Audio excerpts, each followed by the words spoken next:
Hola, ¿cómo están? Soy el magistrado Serafín Salazar Jiménez. Vamos a profundizar sobre el tema de la reforma laboral del pasado 1 de mayo de 2019, que sobre tres temas esenciales. La reforma abarcó lo relacionado con la función registral del nuevo Centro Federal de Conciliación y Registro Laboral, también la justicia en sede administrativa relacionada con la justicia a través de medios alternativos de solución de controversias, con la creación de precisamente ese Centro de Conciliación Federal y también a nivel de los estados. Y también, desde luego, una reforma muy importante, la relacionada con la justicia en materia jurisdiccional, el nuevo proceso en materia laboral que, como habremos de ver, estará muy interesante. Entonces son estos tres temas de los que brevemente me ocuparé. El primer tema, el de la función registral en sede administrativa, tiene que ver con reiterar de parte del propio constituyente permanente y el derecho de los trabajadores, también de los patrones, pero se hace énfasis en los trabajadores, a unirse en asociaciones, en grupos, para formar sindicatos, y más allá de formar sindicatos, para lograr una democracia sindical a través de la competición de obtener la representatividad del mayor grupo o mayor número de trabajadores dentro de una empresa. Esta reforma en materia de derecho colectivo tiende a hacer efectivos los derechos de libertad y democracia sindical. ¿Cómo se va a lograr esto? Bueno, empezando desde luego con la oportunidad de formar una asociación, un sindicato o varios, solicitar su inscripción, su registro al Centro Federal de Conciliación y Registro Laboral, obtener del propio Centro Federal de Conciliación y Registro Laboral la constancia de representatividad, demostrando que esa agrupación sindical representa al menos al 30% de los trabajadores de la empresa. También registrando o inscribiendo los contratos colectivos de trabajo, los contratos ley, la elección de los órganos que representan a los trabajadores, del comité ejecutivo, de los diferentes comités. Esta garantía se va a hacer efectiva a través del voto personal, libre, directo y además en forma secreta. Esta función registral se delegó, se otorgó, se atribuyó a este nuevo Centro Federal de Conciliación y Registro Laboral, haciendo énfasis que este Centro Federal de Conciliación y Registro tiene dentro de sus competencias de forma exclusiva todo lo relacionado con la democracia sindical, con los derechos colectivos, entendiéndose por esto el registro de los sindicatos, el registro de los contratos colectivos de trabajo, en su caso la revisión de los mismos, la emisión de la constancia de representatividad. Esto no pertenece a la competencia de los centros locales de conciliación, porque, como lo vamos a ver, estos únicamente van a tener como competencia la conciliación. En cambio, el Centro Federal de Conciliación y Registro Laboral tiene esta dualidad de competencias, la relativa a la conciliación y la relacionada con la inscripción, el registro de lo atinente a los sindicatos. El derecho fundamental de unirse como asociaciones sindicales, ustedes saben, está tutelado en nuestra Constitución, desde luego en el artículo 123, y tenemos también el apoyo de los convenios internacionales que ha suscrito y ratificado el Estado mexicano, como es el convenio 87 de la Organización Internacional del Trabajo.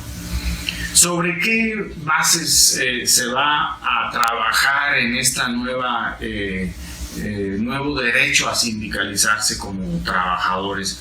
Bueno, varios principios que se van a tutelar, como el de autonomía, el de equidad, el de democracia sindical, ya les comentaba, el de legalidad, el de la transparencia, muy importante, el de la certeza, el de la gratuidad por parte de este Centro Federal de Conciliación y Registro, el de la inmediatez por los tiempos que se debe resolver toda petición de una organización sindical, y desde luego muy importante el respeto a la libertad sindical, el ejercicio que tienen los trabajadores, el derecho que tienen para elegir de manera libre a sus organizaciones sindicales y a quienes van a representarlos, está reiterándose en esta reforma.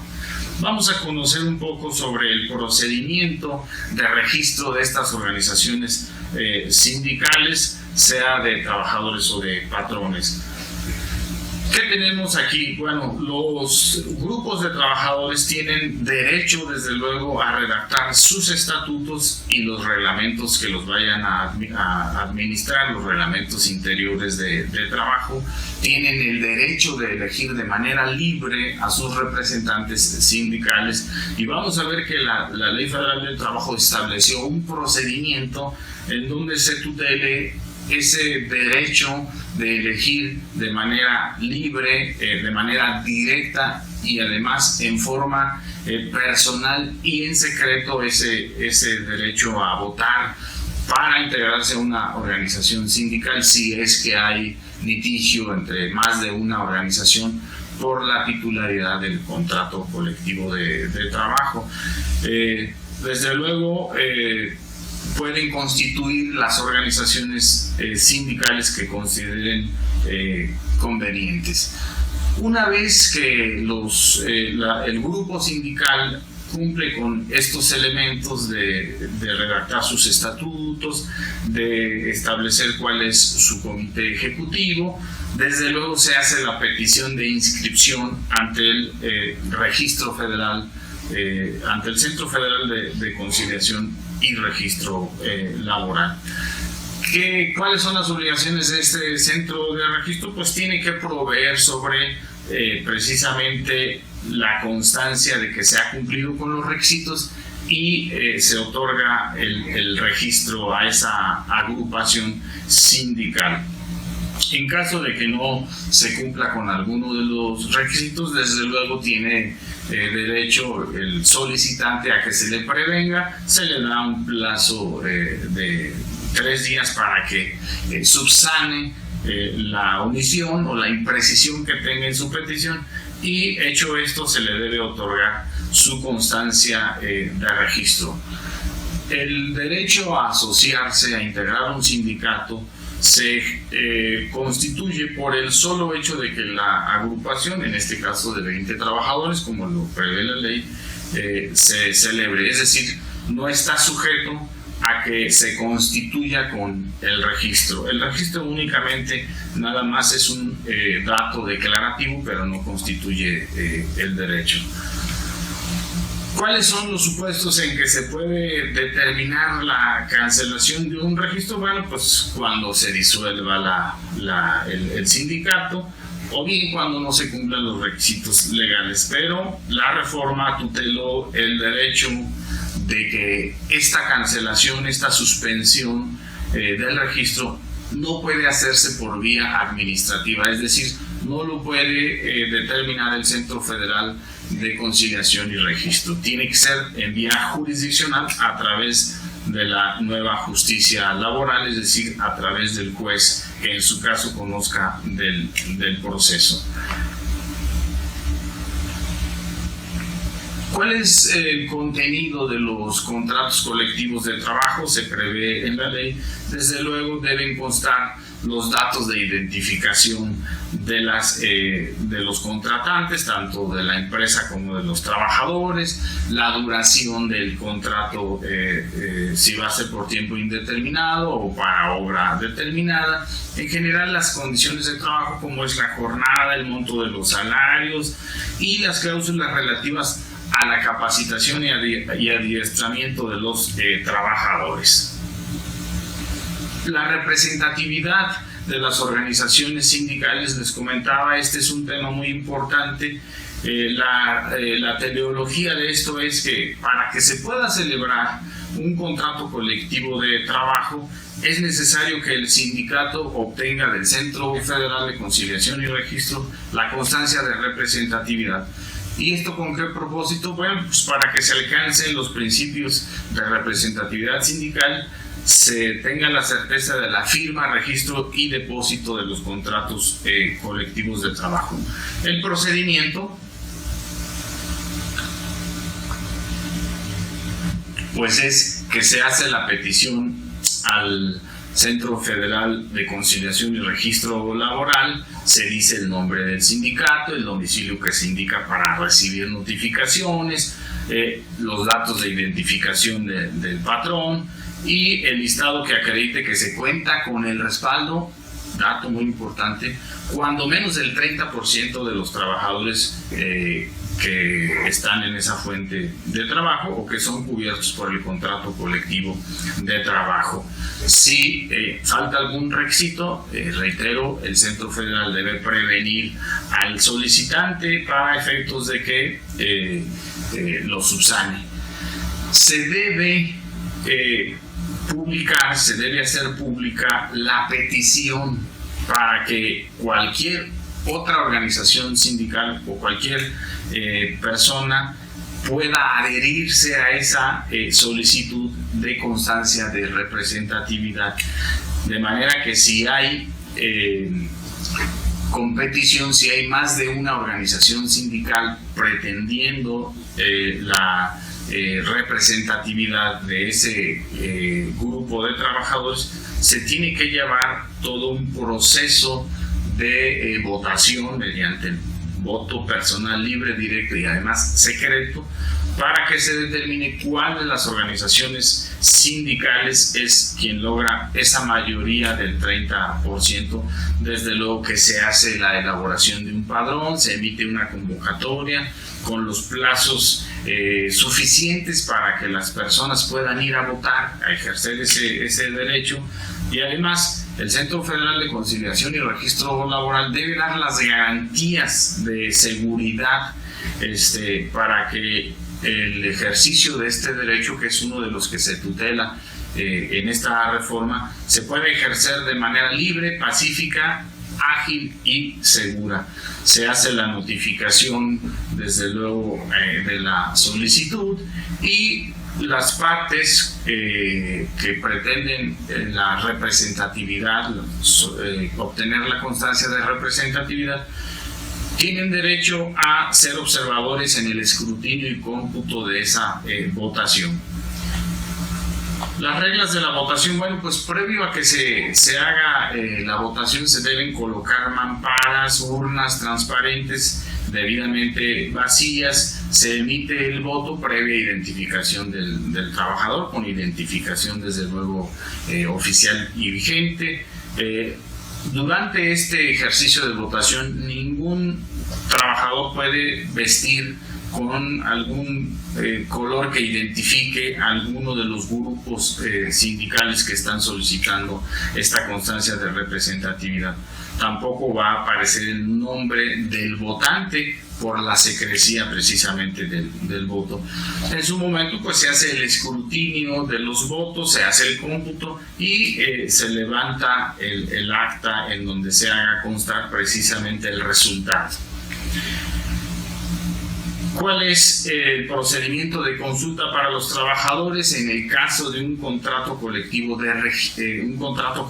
ya sea inicial o bien la revisión de un convenio que ya está elaborado por tanto los patrones como los trabajadores? Bueno, en esa consulta se tiene el mismo derecho, se tiene el mismo ejercicio de expresarse de manera libre, de manera voluntaria, de manera directa y en secreto. Se hace también con el propósito de que una vez que se celebra el contrato colectivo, que se ponen de acuerdo el patrón y los representantes de los trabajadores, el comité ejecutivo, se somete a votación de los agremiados del sindicato para efectos de que manifiesten si están o no de acuerdo con el contenido del contrato colectivo de trabajo. Se hace el mismo ejercicio del voto libre y secreto. También se siguen los pasos que, como lo señalé, para efectos de obtener el registro sindical relacionado con la consulta, con las medidas de seguridad, de protección para los trabajadores. ¿Cuál es la consecuencia de que se tenga como aprobado por la mayoría el contrato colectivo de trabajo? Bueno, pues es que se procede a su registro en el Centro Federal de Conciliación y Registro. Y en caso de que sea un convenio o una revisión de convenio, las modificaciones pues deben celebrarse ante la propia autoridad registral. Se avisa que los trabajadores expresaron mayoritariamente su voluntad de que así están de acuerdo con el contrato colectivo de trabajo. En cambio, si la mayoría de trabajadores no aprobaron ese contrato colectivo de trabajo, lo que procede es ejercer el derecho de huelga en caso de que ya se haya promovido el emplazamiento correspondiente, o bien ejercer el periodo de la prehuelga.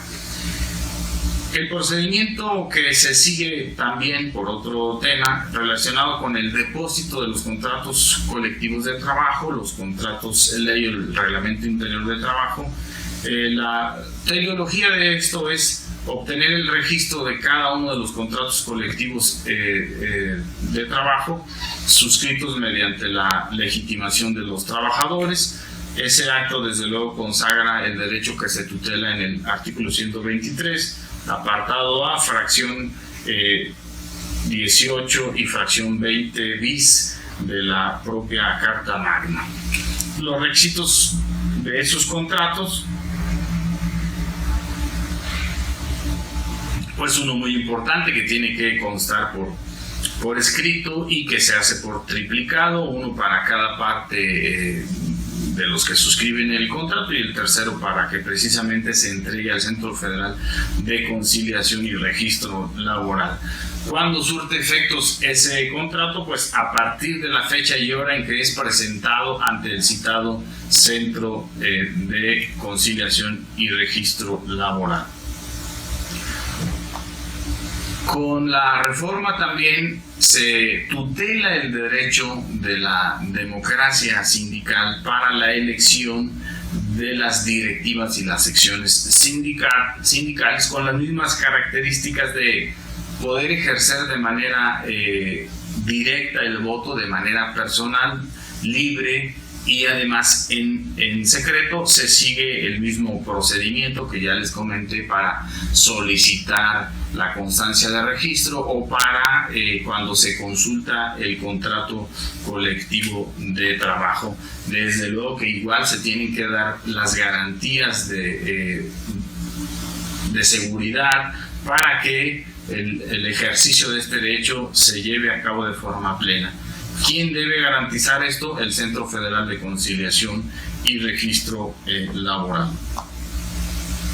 Ahora, algo muy importante con motivo de la reforma a la Ley Federal del Trabajo es que todos estos procedimientos que llevan a cabo internamente las organizaciones sindicales para la constancia de registro sindical, para la constancia de representatividad sindical, para la consulta del contenido de los contratos colectivos de trabajo o para la revisión de los mismos,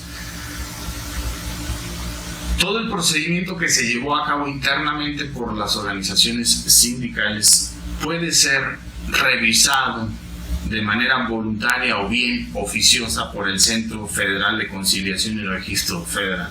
De manera voluntaria cuando los propios agremiados, cuando la propia organización sindical hace la petición al Centro Federal, y de manera oficiosa, bueno, cuando el Centro Federal de Conciliación y Registro Laboral tiene dudas razonables sobre la veracidad de la documentación y de la información presentada, entonces puede convocar y organizar el recuento para que se haga todo el procedimiento mediante la consulta personal, libre, directa y en secreto hacia los trabajadores, porque finalmente, reitero, se consagra el derecho para que sea el trabajador quien esté decidiendo lo relacionado con la democracia sindical, con su derecho a formar parte de un sindicato, a que este sindicato sea quien lo represente y además que ese sindicato o ese comité ejecutivo es quien celebró el contrato colectivo de trabajo, en su caso,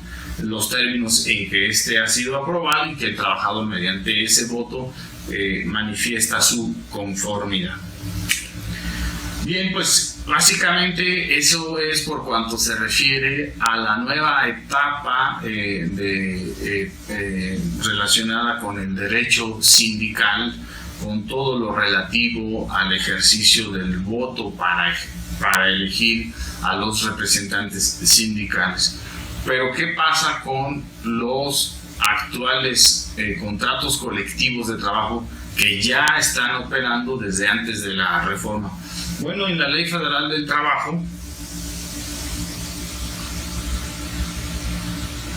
se estableció un procedimiento de legitimación sobre los contratos colectivos de trabajo. Hay un protocolo que se publicó el 31 de julio de 2019 para que los actuales contratos colectivos de trabajo que se depositaron ante las juntas de conciliación y arbitraje adquieran la legitimación en aras de que se reitere o que se satisfaga el principio de democracia sindical, en tanto entra en funciones el Centro Federal de Conciliación y Registro Laboral.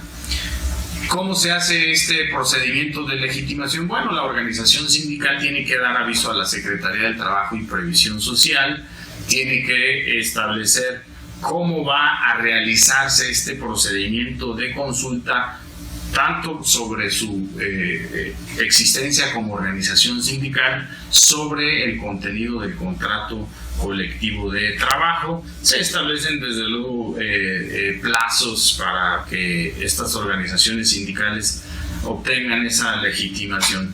Y también se reitera la facultad de la Secretaría del Trabajo y Previsión Social para que pueda solicitar en cualquier momento el padrón, al patrón o a las autoridades o a instancias pertinentes la información necesaria con el propósito de que se verifique que los datos que se asientan en el listado de trabajadores sean completos y además correspondan a la realidad. De manera que este procedimiento de legitimación pues reitera el derecho de los trabajadores a que elijan de forma libre y en secreto y además de manera directa a quienes tienen que ser sus representantes sindicales.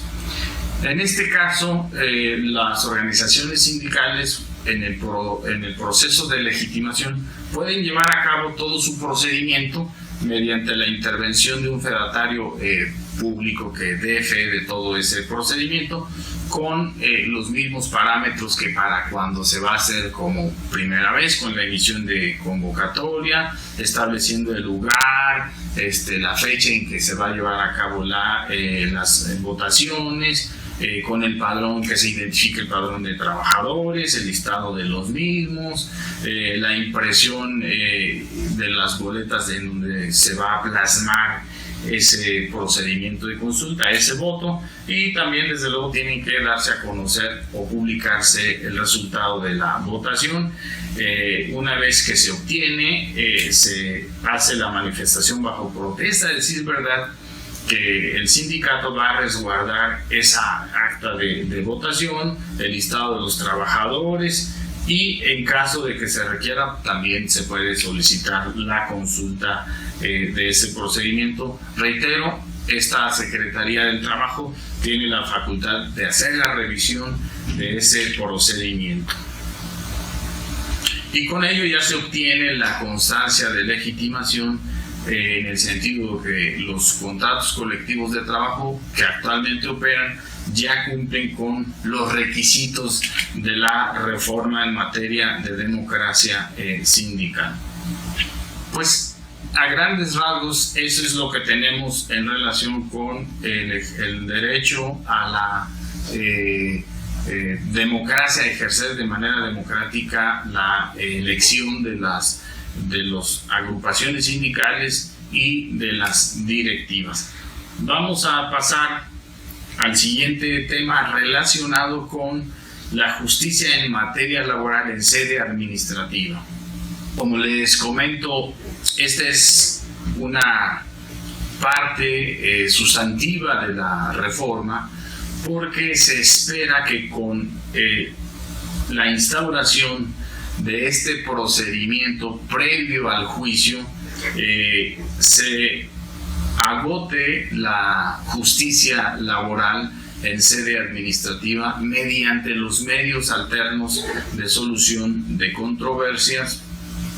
Ustedes saben que ahora en materia laboral, como en otras materias, la importancia de la solución de los problemas que tiene la sociedad parte de la base de involucrar a las mismas personas que formaron parte del conflicto a que generen ellos la solución, hacerlos partícipes de la solución del problema y buscando desde luego la armonía social, de manera que esta reforma apuesta a que el mayor número de conflictos se solucionen a través de los medios alternos de solución de controversias.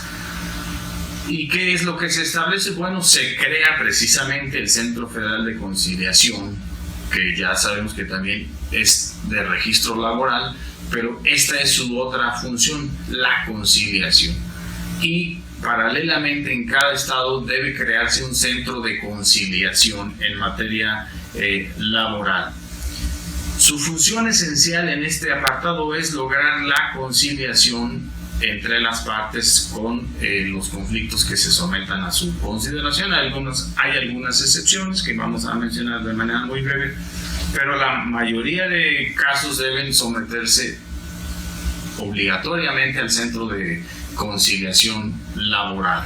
Es un requisito de procedibilidad previo a ir al juicio laboral. Las partes deben agotar esta instancia conciliatoria.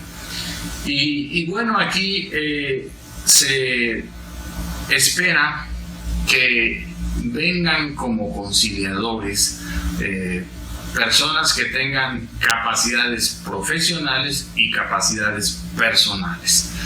Capacidades profesionales puede ser cualquier profesionista que tenga la experiencia en materia de conciliación. No necesariamente tiene que ser un licenciado en Derecho, más bien se espera que sea un experto en comunicación, que tenga esas herramientas, esas habilidades, incluso de conocer lenguaje no verbal, para que pueda obtener las mayores posibilidades de que las personas generen la solución a su controversia. Y el procedimiento de conciliación es muy breve, es un procedimiento muy interesante porque se prevé que se agote en 45 días. Vamos a ver que está previsto a partir de que se hace la solicitud, se presenta por escrito, desde luego, la solicitud, sea al Centro Federal o al Centro Local de Conciliación, y desde el momento en que se hace la solicitud, se debe informar al solicitante la fecha y hora de la celebración de la audiencia, que habrá de celebrarse dentro de los siguientes 15 días, y esta petición puede hacerse por comparecencia, es decir, directamente ante el Centro de Conciliación, por escrito o incluso de forma electrónica.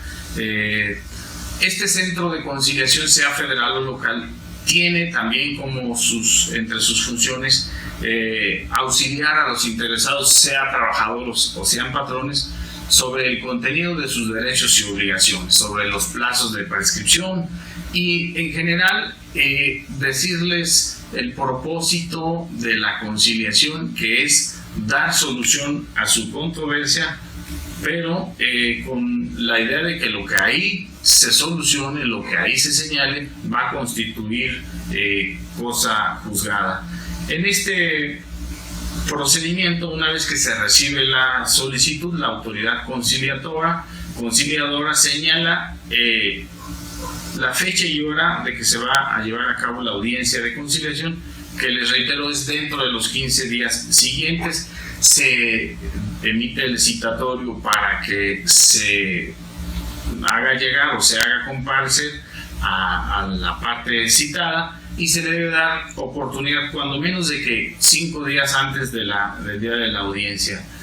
¿Qué sucede si el solicitante no comparece? Bueno, se le puede imponer una multa, y desde luego se entiende que está inconforme con la conciliación, y en ese caso, pues el solicitante obtiene su constancia de que agotó el procedimiento de conciliación. Este procedimiento de conciliación también puede ser más breve, puede ser sumarísimo. Si ambas partes solicitan el procedimiento de conciliación, en ese momento se les fija fecha y hora de la audiencia, que debe celebrarse dentro de los 5 días siguientes a la petición, o desde luego puede realizarse en el propio momento de la solicitud. Una vez que ya se hace la solicitud, del Centro de Conciliación designa un número de identificación al procedimiento, les genera a las partes un buzón electrónico y, desde luego, asigna una sala para la conciliación.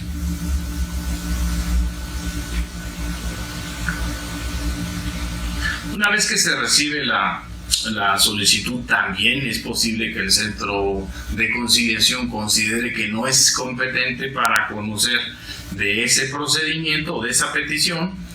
¿Qué debe hacer? Debe remitir la petición al Centro de Conciliación que considere competente, y esto lo debe hacer dentro de 24 horas.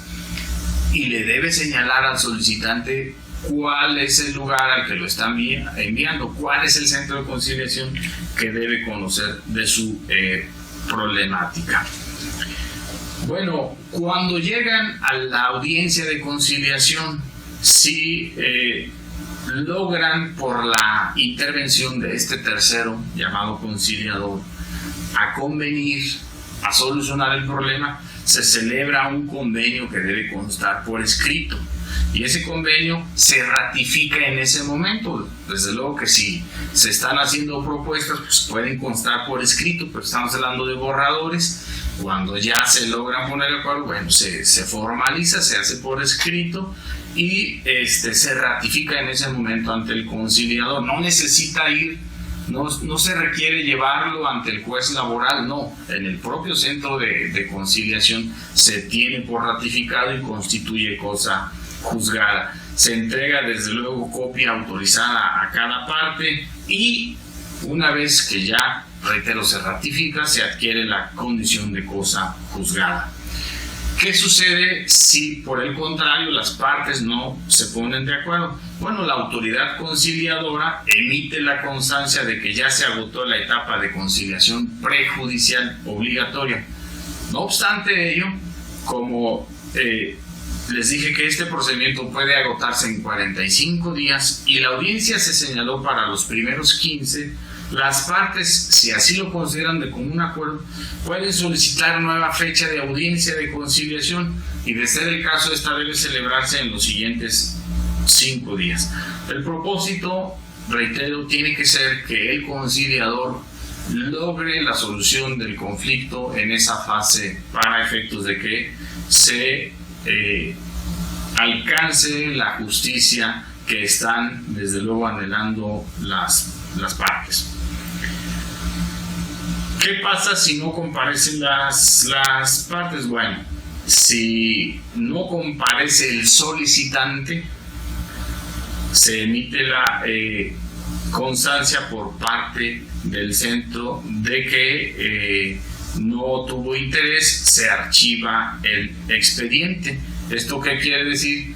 Que se reanudan los plazos de prescripción, de manera que el solicitante, lo ideal es que comparezca, porque de otra forma no obtiene la constancia de que agotó la fase de preconciliación obligatoria y entonces no podrá ir ante el juez laboral, porque le van a pedir esa constancia como requisito de procedibilidad. En cambio, si acude el solicitante y no acude el citado, se le expide ahora sí al solicitante su constancia de que agotó la instancia prejudicial obligatoria. Y en ambos casos, reitero, se reanudan los plazos de la prescripción, se dejan a salvo los derechos del trabajador para solicitar nueva conciliación. En este escenario también, de ser el caso, el solicitante puede pedir que se señale la audiencia dentro de los 5 días siguientes a que se presente la solicitud, pero él debe comprometerse a entregar el citatorio para la persona que debe citarse, y él debe entregarlo personalmente a este citado. Si ambos sí comparecen el día de la audiencia, pues el mismo procedimiento, se les invita a la conciliación. Si el solicitante no se presenta, la misma consecuencia, se archiva el asunto, no se le emite constancia de que agotó la fase de conciliación, salvo desde luego también que se justifique la inasistencia. En cualquiera de los casos, si se justifica la inasistencia, el conciliador puede señalar nueva fecha. Si se presenta solamente el solicitante, fíjense, en este procedimiento, como el solicitante pidió llevar el citatorio, el centro de conciliación señala nueva fecha, pero ahora el centro de conciliación lleva a cabo la citación respecto de la persona citada.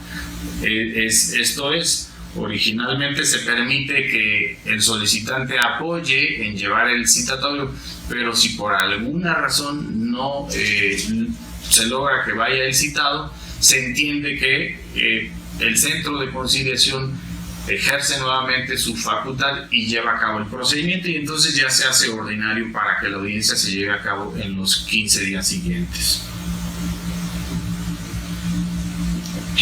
Pues bien, esencialmente ese es el procedimiento de conciliación prejudicial, que, reitero, es obligatorio agotarlo para la mayoría de los casos. Las excepciones están relacionadas precisamente con el derecho colectivo, como todo lo relativo a la democracia sindical, con algunos actos de discriminación, cuando se señalan actos de discriminación hacia el trabajador, no está obligado a agotar esa fase de conciliación, y hay algunos otros supuestos. En general, se busca que, aun cuando en algunos supuestos las partes no están obligadas a agotar ese procedimiento de conciliación, tampoco tienen el impedimento legal de así plantearlo. Quiere esto decir que si, aun encontrándose en un caso de excepción, las partes solicitan arreglar el problema en vía administrativa, en sede administrativa ante el centro de conciliación, así lo pueden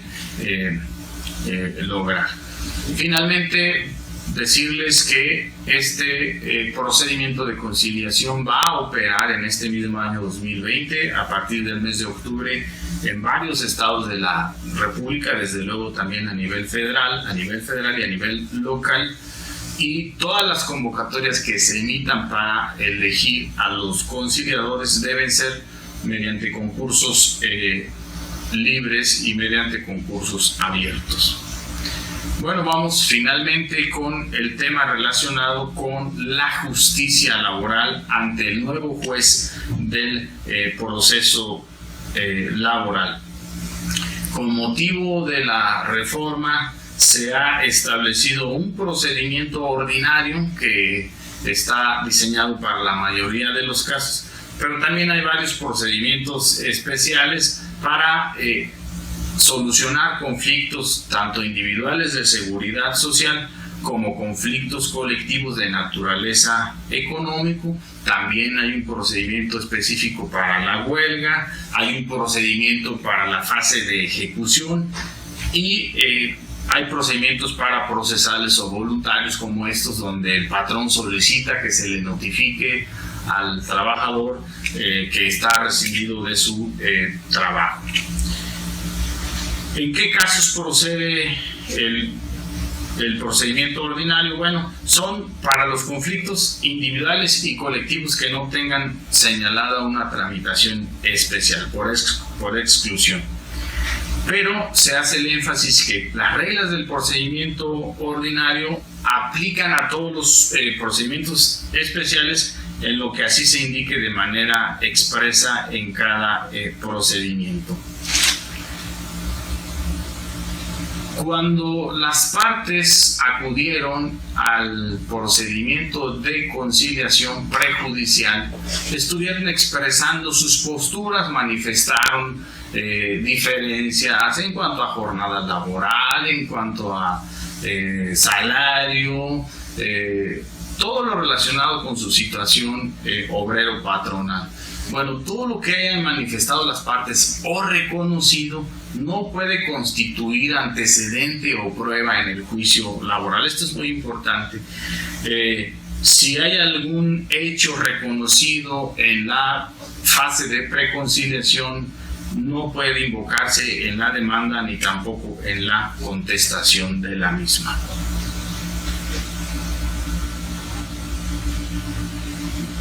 El nuevo juicio laboral, la nueva justicia laboral, está diseñada en el procedimiento ordinario para que sea también muy breve, para que sea eficaz y además que sea en dos fases nada más, dos etapas. Una etapa escrita muy breve y una etapa oral.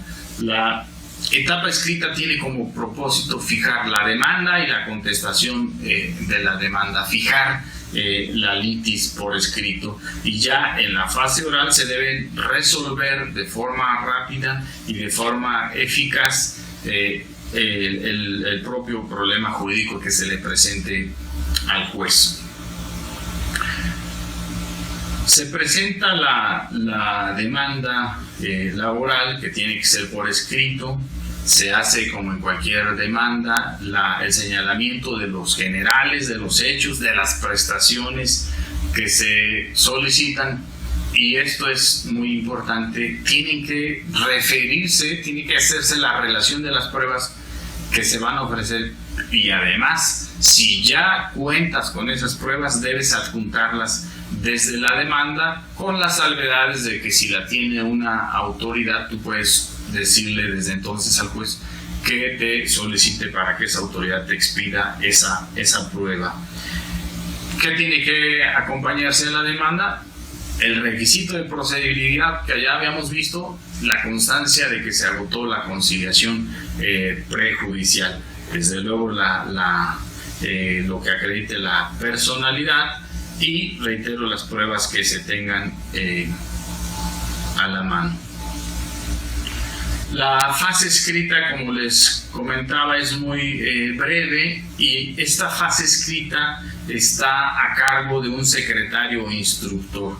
Una vez que se presenta la demanda, es turnada dentro de las 24 horas, y como en toda demanda pueden haber tres proveídos. El proveído donde se previene, en caso de que sea la parte trabajadora o los beneficiarios, se previene a la parte, se le dicen cuáles son los aspectos que debe subsanar, y no obstante ello de la prevención, el secretario instructor puede subsanar esas omisiones o las irregularidades que pueda encontrar. En caso de que se admita la demanda, pues se ordena el emplazamiento al demandado y se le debe entregar el auto de admisión, el escrito de demanda y, muy importante, las pruebas que desde el escrito de demanda se acompañaron. El demandado tiene que contestar dentro de los 15 días la demanda. Como en toda contestación, tiene que referirse a los hechos, tiene que expresar el derecho, tiene que manifestar sus excepciones y defensas, y también el demandado tiene la obligación de relacionar cuáles pruebas va a ofrecer y además acompañarlas desde su escrito. Y en ese procedimiento de la fase escrita está el derecho de la réplica y la contrarréplica. Con motivo de la contestación a la demanda, el actor puede ejercer su derecho a ampliar la demanda respecto de hechos que son novedosos. En caso de que el demandado se allanase a la demanda, se señala la audiencia de juicio oral dentro de los 10 días siguientes. También, de advertirse que hay algún tercero involucrado en la litis, se le debe llamar.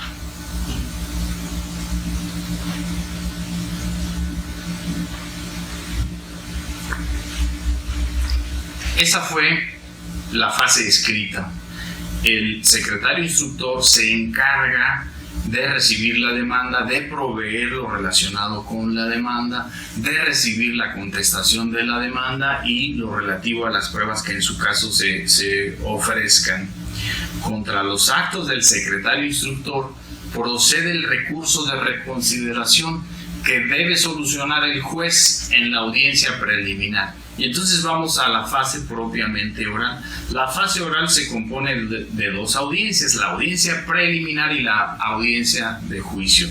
En la audiencia preliminar, su propósito es fijar la litis, depurar la litis. Se examina por parte del juez, que es quien preside la audiencia preliminar, desde luego la audiencia de juicio, la legitimación de las partes, las excepciones procesales. También en la audiencia preliminar el juez se hace cargo de admitir las pruebas y de desde entonces prepararse o hacer las instrucciones para el desahogo de las pruebas. Una vez que el juez lleva a cabo esta depuración de la litis, cuáles son los hechos en los que sí están de acuerdo, no hay controversia, se tienen por aceptados, en los que no, entonces sí se admiten las pruebas, se emite la declaratoria de cierre de instrucción y se fija la audiencia de juicio oral para los siguientes 20 días.